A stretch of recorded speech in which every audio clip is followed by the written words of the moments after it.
what is your perspective on the departure of certain high-producing consultants, individuals? It's a little concerning. I mean, I love Pampered Chef. I'm not going anywhere, and I know a great deal of us are not, but it is concerning, and I'd love to know what your thoughts are. Yeah, it's a great question, and I told Doris if we get this question, I'm going to ask her to come up and chat as well. So I'll let her make her way up here as I say a few things, or she can just stay back there, I guess, whichever you prefer. So I'll start off with by saying I never want to see anyone leave Pampered Chef. I think there's a great opportunity here. I think there's great potential in what we're going to do in the future and what we've done in the past. I think our purpose is incredibly strong. I think it's more relevant now than it ever has. That I think, unbelievably, completely think that is very true. I think there's individuals, for whatever reason, decide that this isn't the right place for them or the right time for them. Maybe they've been here a while, they're ready for something new. Maybe they're thinking differently about their lives, maybe the business isn't performing to their expectations, or maybe it's changed and they're not able to have bookings. Maybe their show isn't delivering what it used to deliver. All of those factors may go into someone making a decision that it's the time for them to move on and do something differently.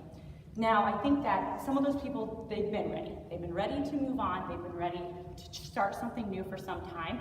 Perhaps they've been frustrated, disengaged, discontent, and if that's the case, good for them, right? Like, I want them to be happy. I don't want anyone to be a Pampered Chef and be unhappy or disengaged.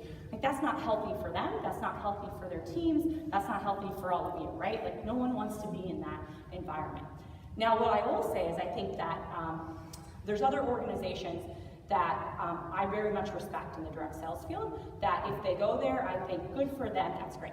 Now, there's other organizations that are less scrupulous, and organizations that are less, I don't want to use the word honest, but they make commitments that are probably too good to be true. So in general, my parents always told me if something's too good to be true, it probably is.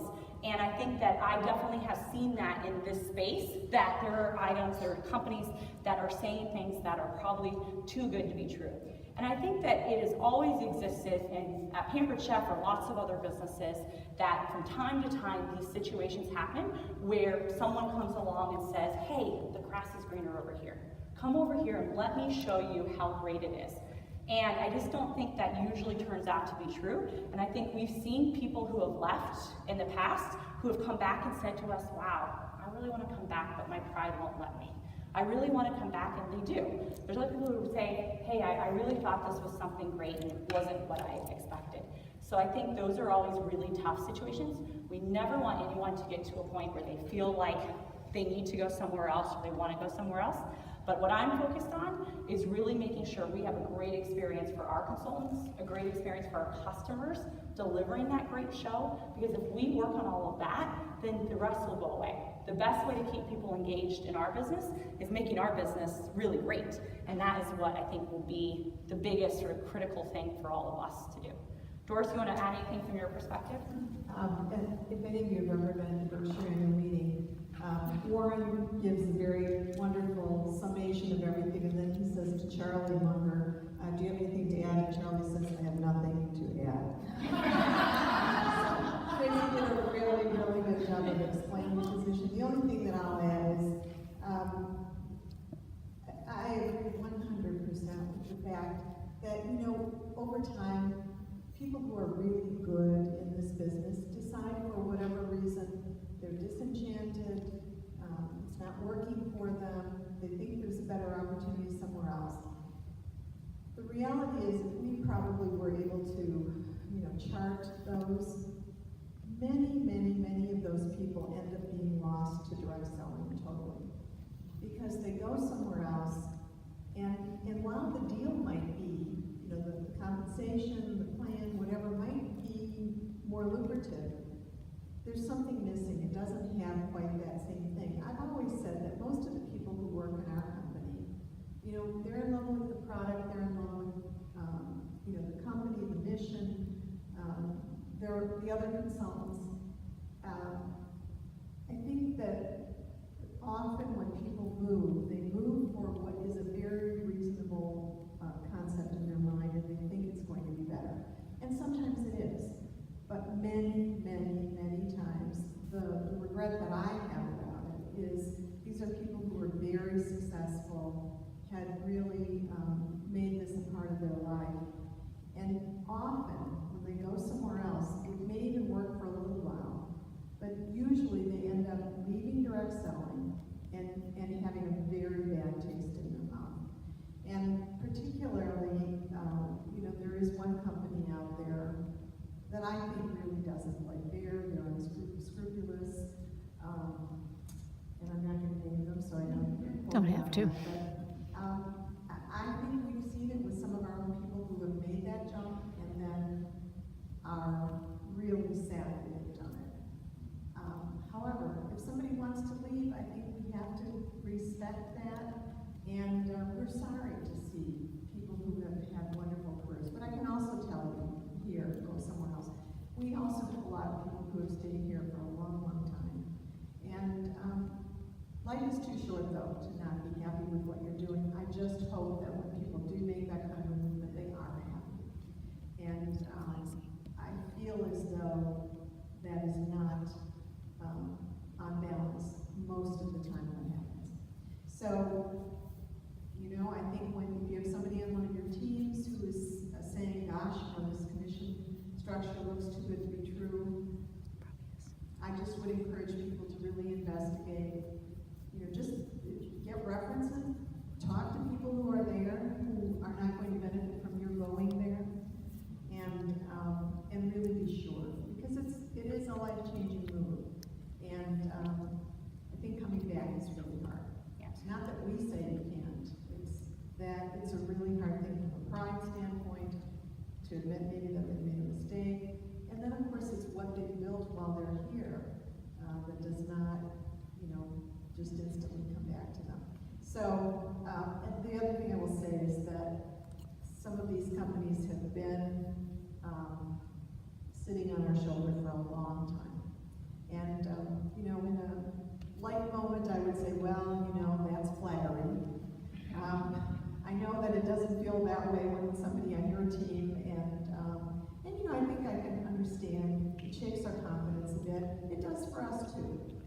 For a moment, it shakes our confidence saying, I really hate to think that this person who has had such a stellar career here has moved on, and I hope that they'll be happy and that it will be productive for them. But I just feel as though we have so much positive happening here, and it would just be foolish for anybody to leave now. When you ask, someone up there asked Tracy the question, well, you're not going to be here very long. I asked her that question. But I'll tell you what, I had the experience of working with Tracy before she came in as our CEO.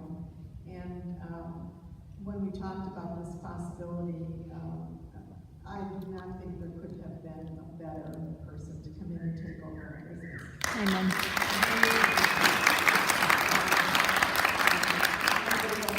We're all grateful for your leadership, and I'll tell you what, I'm going to go with this person. And I think we'll all really be happy that we did. Yeah. So.